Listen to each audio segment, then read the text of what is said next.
네, 안녕하세요. 반갑습니다, 여러분. 12월 첫째 주 길공동체 순모임 말씀 영상 함께 나누도록 하겠습니다. 특별히 우리가 이제 오랜 시간 동안 또 욥기 묵상을 마치고 이제 새롭게 디모데 후서를 묵상하게 됩니다. 이 디모데 후서를 통해서도 또 하나님께서 저와 여러분 우리 각 사람과 또 우리의 모든 순모임 가운데 또 우리 공동체 가운데 하나님께서 큰 은혜를 주시기를 소망하면서 함께 말씀 나누고자 합니다. 오늘 우리가 이번 순모임 가운데 나눈 말씀은 디모데후서 1장 1절에서 7절의 말씀을 가지고 믿음의 아들 디모데에게라고 하는 그러한 주제로 함께 말씀 나누도록 하겠습니다. 이 디모데후서 말씀은요. 로마 감옥에 두 번째로 2차로 투옥되었던 사도 바울이 사실상 그의 거의 생애의 마지막을 앞두고서 믿음의 아들을 삼았던 디모데에게 보낸 그러한 편지 내용입니다. 사도 바울은 지금 로마 감옥에 투옥되어서 이미 사형 선고를 받은 상황이었습니다. 어떻게 보면은 어떤 극한 상황이라고 볼 수 있고 또 사도 바울 스스로가 생각하기에 매우 힘겨운 상황이라고 느껴질 수밖에 없는 그런 상황이었던 거죠.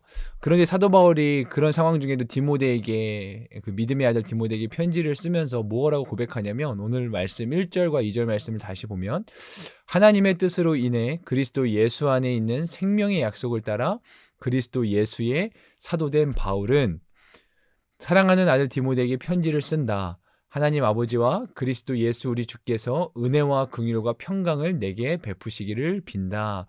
아멘. 사도 바울은 매우 극심한 고통과 어려움 중에 있음에도 불구하고 스스로 고백하기를 자신이 하나님의 뜻에 의하여서 그리스도 예수 안에 있는 그 생명의 약속을 따라서 자신이 사도가 되었다라는 것들을 고백하고 있어요. 어떻게 보면 자신의 분명한 사명과 정체성에 대한 그 흔들리지 않는 믿음의 고백을 하고 있었다라고 하는 것이죠. 상황이 어려워지고 환경이 힘들어지면 금세 흔들리고 마는 그러한 믿음의 고백이 아니라 이러한 극한 상황 속에서도 자신의 사명과 또 정체성에 대해서 흔들리지 않는 믿음의 고백을 함으로써 사도 바울이 가지고 있는 그런 믿음이 무엇인가 우리가 또 함께 보게 됩니다. 이것이 저와 여러분들의 또한 믿음이 되어야 되겠죠. 앞서도 말씀드렸지만 사도 바울이 지금 이 감옥에 갇혀 있는 상황 속에서 이미 사형 선고를 받았고 어떻게 보면 마지막 유언과도 같은 이 편지를 이 디모데에게 보내는 이 상황인데 사실 이 당시는 지금 로마 황제에 의해서 초대교회도 굉장히 극심한 어떤 외부의 그런 억압과 핍박을 받던 때였고 또 교회 내부적으로도 뭐 이단이라고 하든지 또 어떠한 이런 영지주의와 같은 그러한 내부적인 진통 그러한 세력들에 의해서 교회 내부적으로도 혼란스럽고 진통을 겪고 있던 상황이었어요. 그런 상황 중에 어떻게 보면은 좀 뭐랄까요? 이렇게 큰 교회라고 흔히 표현할 수 있는 그런 에베소 교회에서 비교적 나이가 어린 그러한 디모데가 목회를 하고 있는 상황이었던 거죠. 그런 디모데조차도 어떻게 보면 흔들릴 수 있고 또 어려움에 직면한 상황일 수 있지 않았겠습니까?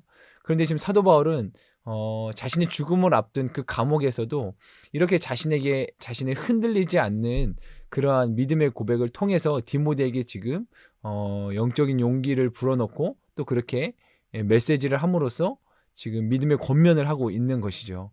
사도 바울이 이렇게 고백할 수 있었던 데에는 그가 하나님의 뜻을 분명히 신뢰했다는 것을 우리가 오늘 말씀 가운데 보게 됩니다. 그런가 하면 사도 바울이 그런 디모데를 기억하면서 나는 밤낮으로 기도하는 가운데 항상 너를 기억하며 깨끗한 양심으로 조상 때부터 섬겨오는 하나님께 감사를 드린다.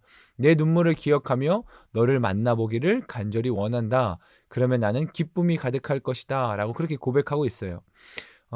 이 지금 사도 바울은요, 자신의 어떠한 상황과 환경이 매우 어려움에도 불구하고 거기에 휘둘리지 아니하고 여전히 믿음의 동역자된 디모데를 향해서 축복하며 중보하는 그러한 모습들을 보게 됩니다.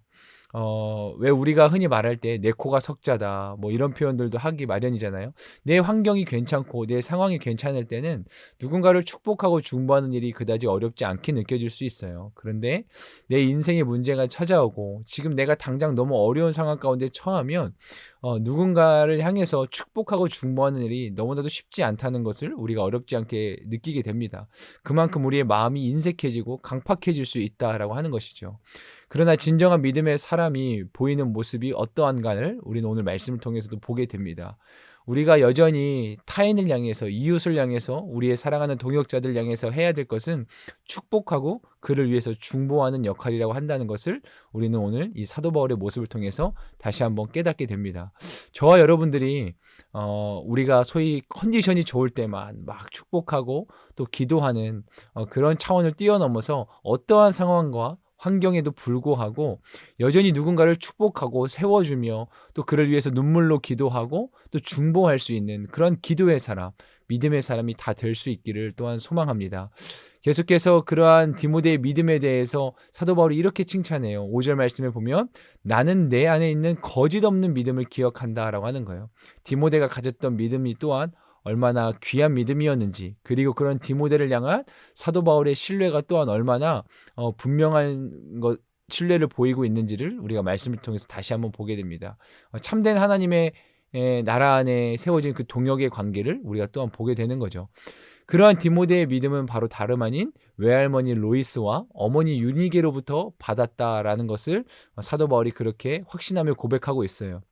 그러면서 그런 거짓 없는 믿음을 가진 디모데를 격려하고 또 용기를 북돋아주면서 6절 말씀에 그러므로 내가 너를 일깨워서 내 안수를 통해 네가 받은 하나님의 은사를 다시 부릴 듯 일으켜 주고자 한다라고 그렇게 사도 바울이 고백하고 있습니다.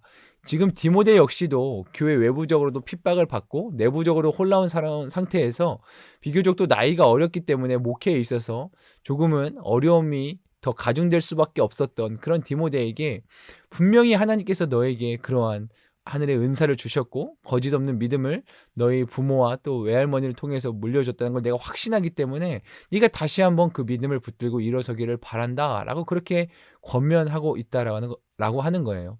우리는 이 단락에서 또 한편 믿음의 유산이라는 것들을 한번 생각해 보게 돼요.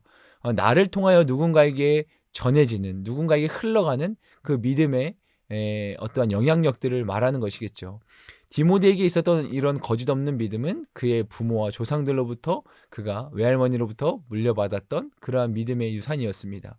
저와 여러분들도 때론 이제 시간이 지나면 또한 부모로, 그리고 또한 누군가의 믿음의 또한 선배로, 신앙의 선배로 그렇게 세워질 텐데, 우리가 우리에게 주신 그러한 믿음의 영향력을 흘려보낼 대상들은 누구인가? 우리가 오늘 말씀을 나누는 가운데 한 번은 돌이켜볼 수 있었으면 좋겠어요. 그리고 나는 과연 그 역할을 잘 감당하고 있는가? 누군가에게 선한 영향력을 잘 흘려보내고 있는가? 우리 공동체 안의 후배들에게, 또 동생들에게, 또 내가 나아가서 나중에 부모가 되었을 때 나는 정말 내 자녀들에게 훌륭한 믿음의 유산을 물려줄 그러한 영적인 부모로 성숙해 가고 있는가라는 것을 우리가 또 한번 되돌아보았으면 좋겠습니다. 오늘 또 7절 말씀에 보면 하나님께서 우리에게 주신 것은 두려움의 영이 아니라 능력과 사랑과 절제의 영이라고 사도 바울이 그렇게 고백해요. 이 능력과 사랑과 절제의 영, 바로 하나님이 우리 가운데 주시는 놀라운 선물이자 축복인 것이죠. 때로는 상황이 막막해 보이고 현실이 또 절망스러워 보일 때 우리는 자연스레 염려가 차지하고 또 두려움을 느끼기 마련입니다. 근데 사도 바울이 분명하게 디모데에게 선언하는 거예요. 하나님께서 우리에게 주신 건 결코 그런 것이 아니다. 오히려 능력과 또 사랑과 절제하는 마음이다. 이 절제라고 하는 단어는요, 어떻게 보면은 지혜로운이라고 하는 그러한 원어적 의미를 또한 갖고 있습니다. 그러므로 이런 것이겠죠. 지혜롭게 스스로를 통제하면서 그리고 능력과 사랑을 발휘하는 것, 그것이 바로 하나님께서 우리에게 주신 그 성령으로 말미암은 믿음의 사람들의 모습이다라고 하는 것을 사도 바울이 다시 한번 일깨워주면서 디모데가 두려워하지 말고 염려하지 말고 계속해서 하나님 주신 그 사명의 길을 꿋꿋하게 걸어갈 것을 지금 이야기하고 있는 것입니다. 저와 여러분에게도 마찬가지입니다. 하나님이 우리에게 주시는 것은 두려워하는 마음이 아니에요. 오히려 우리가 그것을 감당해낼 수 있고 어떠한 상황에서도 품을 수 있는 그 사랑의 마음과 또 절제하며 우리 스스로를 또 다스릴 수 있는, 통제할 수 있는 그러한 능력들을 이미 주신 줄로 믿습니다. 우리가 마음을 지키고 또 생각을 지키고 입술을 지킴으로 하나님의 그 사명을 계속해서 감당할 수 있도록 하나님께서 또한 우리에게 힘 주심을 믿습니다. 오늘 이 사도 바울도 디모데도 분명히 각자가 처한 상황은 매우 어렵고 힘겨운 상황이었어요. 하나님의 부르심과 사명을 더 이상 감당하기 어렵다고 표현해도 결코 과언이 아닐 것이에요. 그러나 하나님께서 허락하신 이 귀한 믿음의 동역자들 이 관계 가운데 특별히 이제 사도 바울을 통해서 디모데를 다시 한번 격려하게 하심으로 그 믿음의 사명자의 걸음을 멈추지 않고 걸어갈 수 있게 하셨던 그런 하나님의 은혜를 기억하며 그 은혜가 동일하게 오늘날에도 저와 여러분 가운데 있음을 또한 소망할 수 있기를 바랍니다. 우리 공동체를 위해서 헌신하는 많은 손길들이 있어요. 또 저와 여러분 각 사람에게 주신 부르심이 있고 또 우리를 통하여서 하나님께서 행하시고자 하는 일들이 분명히 있는 줄로 믿습니다. 우리 눈에 볼 때는 어려워 보일 수 있고요. 우리 눈에 볼 때는 힘겹게 느껴질 수 있어요. 어떤 면에서는 두려운 마음이 들 수도 있겠지만 그러나 우리가 하나님을 신뢰함으로 우리에게 바로 이 능력을 주시는 또 사랑과 절제의 마음을 주시는 그 주님의 은혜를 따라서 우리의 이 사명의 걸음을 모두가 함께 그렇게 이 동역의 걸음을 또 힘차게 내딜 수 있었으면 좋겠습니다. 우리가 이러한 말씀의 내용을 가지고 이번 주 나눌 첫 번째 질문은 하나님께서 주신 믿음의 동역자에 대한 감사입니다. 생각만 해도 나에게 위로가 되는 또 진실한 믿음의 사람이 있는지 또 어떤 이유로 그러한 마음을 느끼는지 함께 나누어 보시면 좋겠고요.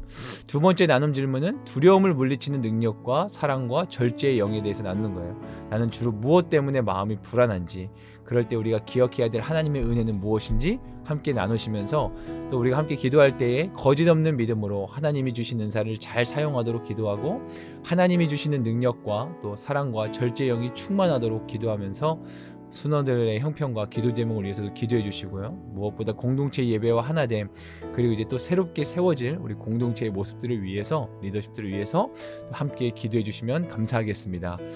이번 주 순모임 가운데에도 또 하나님의 풍성한 은혜가 모든 순마다 모임마다 넘치기를 소망하면서 축복하면서 이것으로 말씀 영상 마치도록 하겠습니다.